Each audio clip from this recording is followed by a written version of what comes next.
The point of no return. There is a point of no return. It doesn't arrive with noise. It doesn't ask for permission. It doesn't warn you. There's no soundtrack, no announcement, no one saying, "Get ready." It simply happens. And when it happens, something shifts inside. You keep living, you keep working, you keep smiling when you have to. But there's a new noise, a discomfort that's hard to explain, a feeling that something no longer fits, as if reality has lost its filter. Almost no one talks about this point, because it isn't beautiful. It's not success, it's not victory, it's not enlightenment. There's no glow, no stage, no applause. It's lucidity, a silent moment when something aligns inside and you wake up. And waking up is not comfortable. You begin to see patterns. You recognize the games. You notice subtle manipulation. You notice rehearsed narratives. You notice inherited expectations. You notice lies, including your own.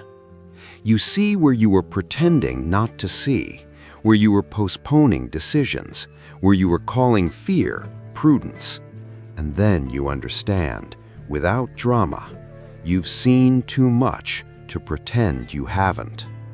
After that, ignorance stops being shelter. It becomes a choice. And when ignorance becomes a choice, the weight shifts. Once you wake up, you can't go back to sleep. The shift in phase. When awareness becomes heavy. After you see life as it truly is, something changes in the texture of your days. It's not a shock. It's not a cinematic rupture. It's a silent shift. As if you had taken half a step back and were now observing your own life from the outside. On the surface, everything remains the same. The world doesn't pause. No one notices anything. But inside, things no longer fit. You go to the same meetings, you talk to the same people, you follow the same routines, but there's a strange sense of distance. You hear phrases you once accepted, and now you notice the emptiness in them. You laugh at jokes that once felt natural, and now you sense the effort behind them. It's as if the stage had always been there, and you finally noticed the structure. The words keep circulating, but they no longer penetrate. The laughter appears, but it doesn't settle. The speeches sound rehearsed. The opinions feel inherited. The outrage seems choreographed. You begin to notice the games, the ready-made narratives, the artificial conflicts, the manufactured urgency. And suddenly, something even more uncomfortable appears. You did the same. You repeated phrases you hadn't examined. You defended positions you never questioned. You pretended conviction so you wouldn't look lost. You told yourself stories. You distracted yourself when you should have decided. You used time as an alibi. It's not the right moment. I can't right now. I'll deal with it later. Lucidity doesn't arrive to accuse you. It doesn't point a finger. It doesn't shout. It simply removes the veil. And when the veil falls, there's no pretending to be surprised, because deep down, you always knew. It doesn't bring euphoria. It doesn't bring inflated hope. It doesn't bring a sense of achievement. It brings weight. The weight of knowing. The weight of seeing where you settled. The weight of recognizing that many things didn't happen because you allowed them not to happen. Not out of incapacity, but out of convenience, out of comfort, out of fear disguised as prudence. Before, ignorance worked like a cushion. It softened poor choices. It justified repetition.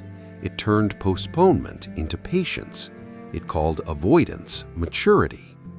Now, awareness becomes ground, and the ground is brutally honest. It doesn't push you, it doesn't comfort you, it doesn't distract you. It simply shows you where you're standing. And when you realize that, something changes forever. You start noticing when you're escaping. You notice when you're performing. You identify when you're seeking approval. You recognize when you're avoiding confrontation with yourself. You can't live on autopilot anymore. Every conversation demands presence. Every decision carries weight. Every silence carries intention. Every escape becomes visible. Lucidity doesn't speed up life. It slows down the lie. It removes autopilot. And living without autopilot is more exhausting at first, because now you're driving. And that's when many people try to go back. They try to distract themselves. They try to numb themselves. They try to convince themselves they were better off before. But they can't, because once you see, you can't unsee. And that is the real shift in phase. You didn't become someone else. You simply stopped pretending you didn't know.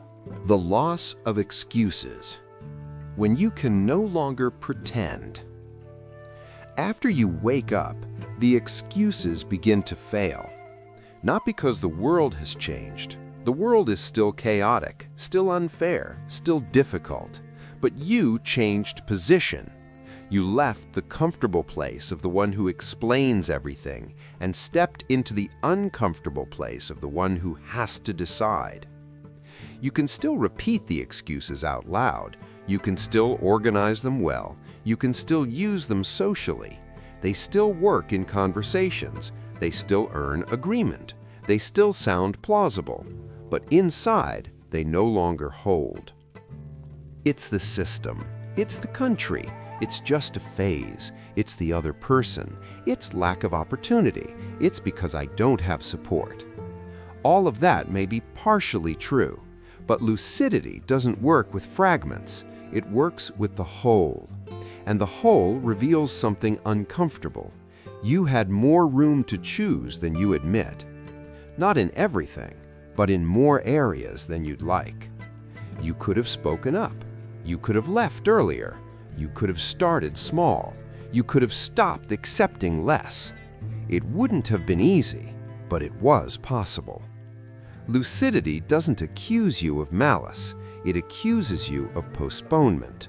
It shows where you pushed decisions into the future, where you called fear prudence, where you called exhaustion limits, where you called comfort necessity, where you called distraction rest. It reveals how many times you weren't stopped. You simply chose not to move. You chose to keep what was familiar. You chose not to risk discomfort. You chose not to face the silence after a difficult decision. And that breaks the final illusion, the illusion that someone would come and fix it, the illusion that the context would change on its own, that your boss would eventually notice, that the relationship would improve by magic, that the right moment would appear. The right moment was almost always just the absence of courage. Lucidity cuts that waiting at the root. It makes it clear that many things didn't happen because you chose to keep things as they were, not out of incapacity, but out of convenience. And that's the hardest part to swallow, because convenience is silent. It doesn't look like weakness, it looks like stability. But stability that paralyzes is not stability. It's comfortable stagnation. And now, you can't hide behind the story anymore. You can't numb yourself with sophisticated explanations. You can't blame the entire environment just to avoid moving a single piece. You can keep standing still if you want, but now you know that you are standing still, and that changes everything. Because from this point on, every day in suspension is an active choice. Every avoided conversation is a decision. Every step not taken is a position. Every "I'll deal with it later" is an "I prefer to keep things this way." Once you wake up, neutrality no longer exists. There is action or responsibility for postponement. And responsibility for postponement is also a choice. And this is where life starts to get serious. Not because the world became heavier, but because you stopped outsourcing the weight. And that changes everything. Now comes the turn. Up to this point, the person has been confronted. Now we take the air away and give it back in a way they don't expect.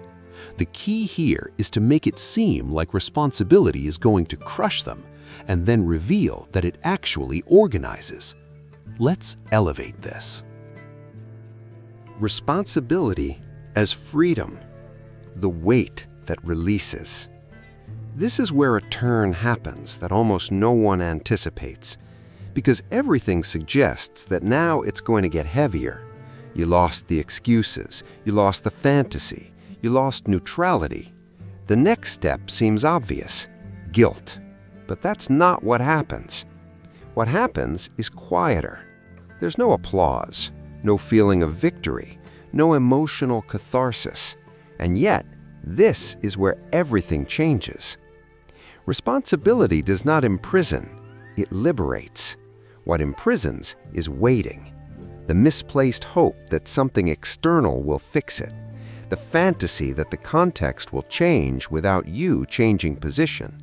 The childish expectation that someone will notice, save you, recognize you, or fix it for you. Waiting is more exhausting than acting, because waiting is living in suspension. When you stop blaming, something eases. When you stop waiting, something unrocks.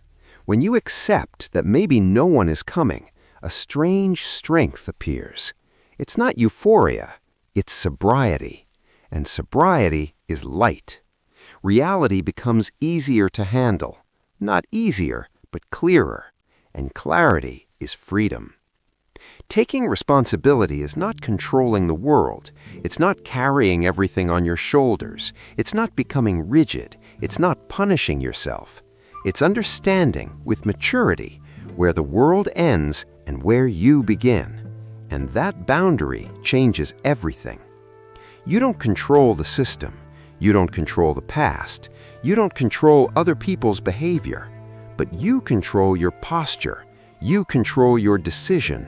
You control whether you stay. You control whether you leave. And that is already a lot. Lucidity does something rare. It organizes. Responsibility is not extra weight. It is organized weight. It puts each thing in its proper place. What doesn't depend on you, you release. What does depend on you, you take on. And when you do that, an old exhaustion disappears because you stop fighting ghosts. You stop trying to win invisible battles. You stop arguing mentally with people who aren't even in the room. You begin to act where there is ground. And acting where there is ground is powerful. Responsibility gives you something that almost no one experiences today: direction. Not temporary motivation, not artificial excitement, direction. Direction is knowing the next step, even without desire. Direction is continuing, even without applause. Direction is waking up and doing what needs to be done without a heroic narrative. Motivation fluctuates, excitement fades, direction sustains. Those who have direction move through difficult phases without falling apart, because they don't depend on emotional weather. They depend on decision. That's why responsibility liberates. It removes the weight of illusion and delivers the right weight, the weight that releases. When the right weight settles, and then something almost imperceptible happens. When everything returns to its proper place, the noise decreases. Not because problems disappear, but because they stop mixing together. You're no longer trying to solve the entire world at once, not trying to prove your worth, not trying to win imaginary arguments, not trying to convince those who don't want to listen. You're simply in the right place. The weight that once crushed you now settles. It doesn't disappear, but it stops confusing you.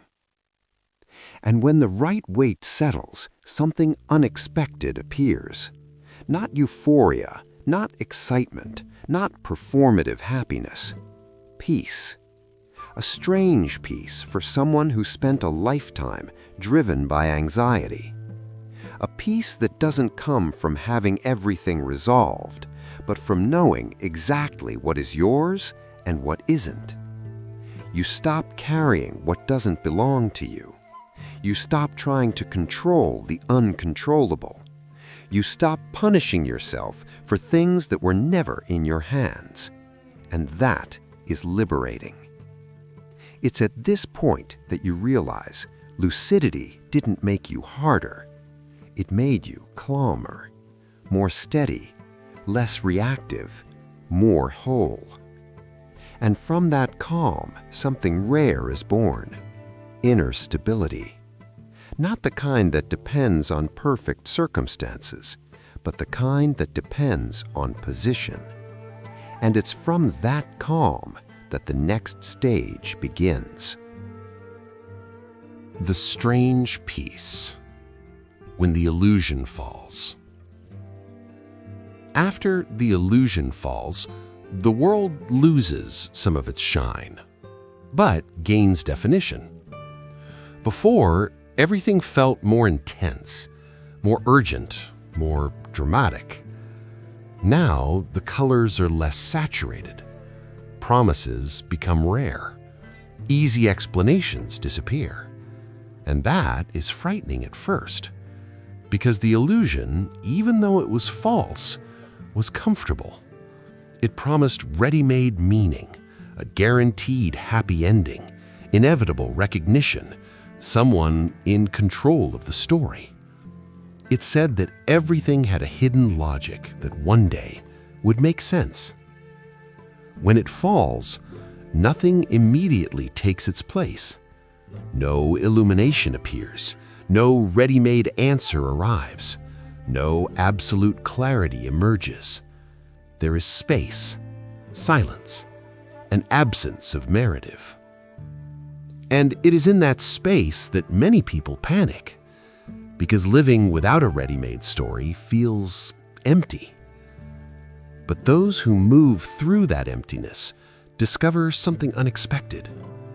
The world becomes less magical, but more honest. Fewer beautiful phrases, less outsourced hope, less dependence on approval, less fantasy that everything will work itself out. And, strangely, more peace. Not cinematic peace, not smiling peace, not performative peace. A peace that doesn't vibrate, doesn't shout, doesn't post, doesn't need to be displayed. A strange peace. The peace of someone who stopped negotiating with reality, of someone who no longer tries to convince the world to be different from what it is, of someone who understood that meaning does not appear, it is built. This peace does not come from certainty. It comes from accepting uncertainty without needing to escape it, without inventing guarantees, without creating comforting theories, without fabricating destiny. It is not excitement, it is settlement. It is not constant joy, it is the absence of self-deception. It is the peace of someone who wakes up knowing what needs to be done, even without desire. Of someone who no longer needs to prove their worth, nor justify choices to invisible audiences, nor win arguments that only existed in their own mind. Life remains difficult. Problems still exist. Limits are still limits. The world remains imperfect. But it stops being chaotic, because now there is ground. You know where you stand. You know what is yours. You know what isn't. This peace is not comfortable. It doesn't cradle you. It doesn't distract you. It doesn't numb you. But it sustains you. And sustaining yourself today is rare, because almost everyone is chasing stimulation, validation, constant excitement. Stability has become a luxury because almost no one can endure living without illusion. Those who can, do not become enlightened, do not become gurus, do not become special. They become whole. Whole enough not to shatter with every frustration. Whole enough not to depend on applause. Whole enough to continue even when no one is watching. And that changes everything, because a whole person is not loud, but they are unshakable. Closing. The price and the gain. Thinking hurts, but it liberates. Thinking hurts because thinking dismantles. Questioning hurts because questioning removes false supports. Seeing hurts because seeing eliminates the possibility of pretending. Every time you truly understand something, an older version of you ceases to exist, and that is never comfortable. The excuse dies, the fantasy dies, the convenient narrative dies, the misplaced hope dies. The version of you that needed to believe you had no choice dies, and no grief is light. But here is the part almost no one talks about.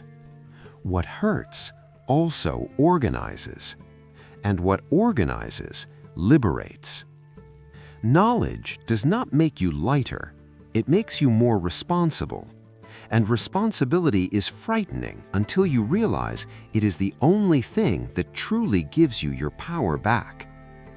Self-discovery does not leave you at peace all the time, but it prevents you from living in self-betrayal. And living in self-betrayal is a kind of exhaustion that does not show on the outside, but corrodes you from within. Once you see, you cannot unsee. Once you understand, you cannot go back to believing the same story. And that's okay. You do not need to rush. You do not need to become someone else tomorrow. You do not need to fix your entire life in a week. Lucidity does not demand speed. It demands honesty. One honest step is worth more than 1,000 blind attempts. One real decision is worth more than years of intention. One difficult conversation is worth more than decades of comfortable silence. If this content moved you, if at any moment you felt discomfort, if a sentence kept echoing, it's because this conversation did not end, it began. Here, no formula is sold, no magic is promised, no instant relief is offered. Here, direction is built, and direction is an adult thing. So stay close, not because you need motivation, but because lucidity needs to be fed. Thinking hurts, but continuing to live without thinking costs far more.